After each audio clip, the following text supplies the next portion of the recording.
Hey guys, so I had considered that this week I would record a video on a different subject than last week, but I concluded that would be dishonest. Last week I spoke about my brother Jim testified to his life and the impact his sudden death has had upon me. And for me to simply pretend that because that happened last week, now I can move on to a different subject and life can be like it was before. No. Life will not be like it was before. It cannot. Last week's video was more visceral, more immediate. This week's, of necessity, it will be more reflective. How can it not be?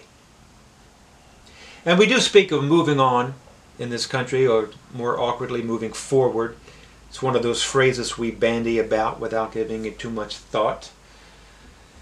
We speak of moving on without all the steps that lead up to it and all the steps that must be continued because, quote, moving on is a daily challenge, a daily process. To speak of simply moving on implies that there's no work involved, and we do not give credence to the importance of not just encountering an event and then putting it aside or dismissing it or denying it. We have to work to make these events part of our life in a constructive way. This is essential to a healthy life. I believe I've said this before, that we all face the choice between two options of living a predominantly happy life or its opposite, a fearful life. Now, I'm not naive. It's impossible to be happy all the time. Humans are funny, fickle, fragile. And theoretically, it's impossible to be afraid all the time. Although I do know some people who are dedicated to this prospect. They seem to allow a sliver of happiness to intrude upon their lives for a second or two, every week or two. But any way you look at it, succumbing to misery, letting the misery rule, because that's what it is. If you're living your life in fear, if you're living your life waiting for an external source to make you happy, then you're afraid that next external source won't manifest, it won't appear. That's a life of misery. Fear leads to anger. Fear leads to anger. Anger leads to hate. Hate leads to suffering. To the dark side it leads. But seriously, fear does lead to suffering. It leads to hate for oneself. It leads to hate for others. So the question before me is, do I allow incessant sorrow to consume my life because of my brother's absence? Do I allow anger to consume my life because of the way he lived in his final years? Do I allow anger into my life because of the things that I know that I maybe could have said or behaved toward Jim, but did not do? In other words, do I let the fear of what happened yesterday and how it may affect tomorrow, do I let that fear rule me?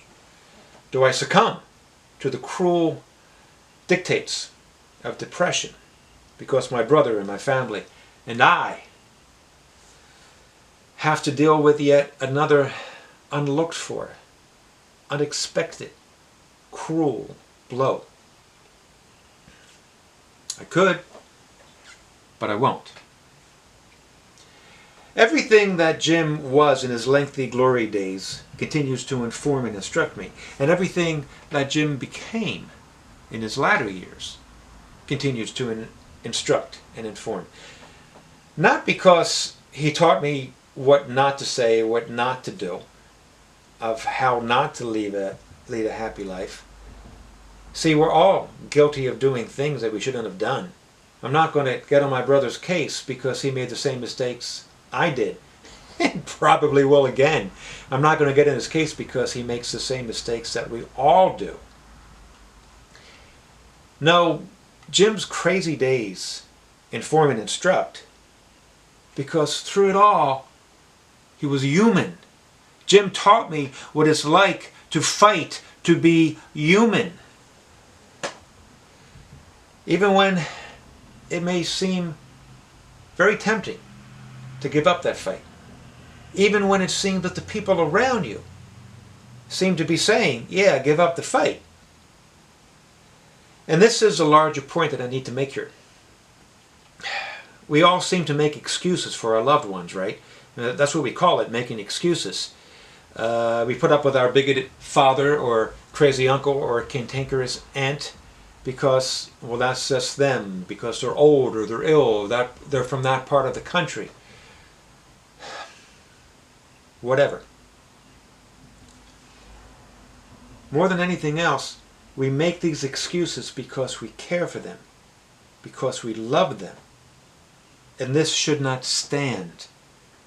We don't need to, quote, make excuses, and we certainly don't need to do this just for an accepted segment of the society. We're all family. I mean, do some DNA research. Find out for yourself. Do some historical research into your community, into your town, into your state, into your nation, and find out for yourself. The spark of humanity is in all of us. How can we dismiss all the trials and tribulations and accomplishments and hard-earned wisdom of any one individual because that individual dares to have a belief or express a behavior that we don't share? A single behavior or two behaviors or 10 or 20. How dare we? How can we be so incalculably savage? There is not a single person in this world that I cannot speak to, if only for a moment. Not a single person that can't offer me something to laugh about or cry about or agree about. It's when we are willing to dig deep and look for that spark, look for that connection, that we embrace our humanity. We become more fully human. When everyone else around is looking for ways to not make excuses and to turn their backs, for us to do that acknowledges the humanity in us all and evolves the humanity within us. We honor it and we nurture it and we let it grow. And we become more fully human. And then the world itself is exposed to our humanity. And because of that exposure, they can become more grandly, more fully human. The world itself and everyone in it honors the life within. This is what Jim taught me, continues to teach me, will teach me until my last second. He teaches me how to be grand, how to be fully human. And this, my friends, is what I wish for you as well. So what I'm going to do is hit the stop button, wish you peace, and tell you I'll see you next week. Bye.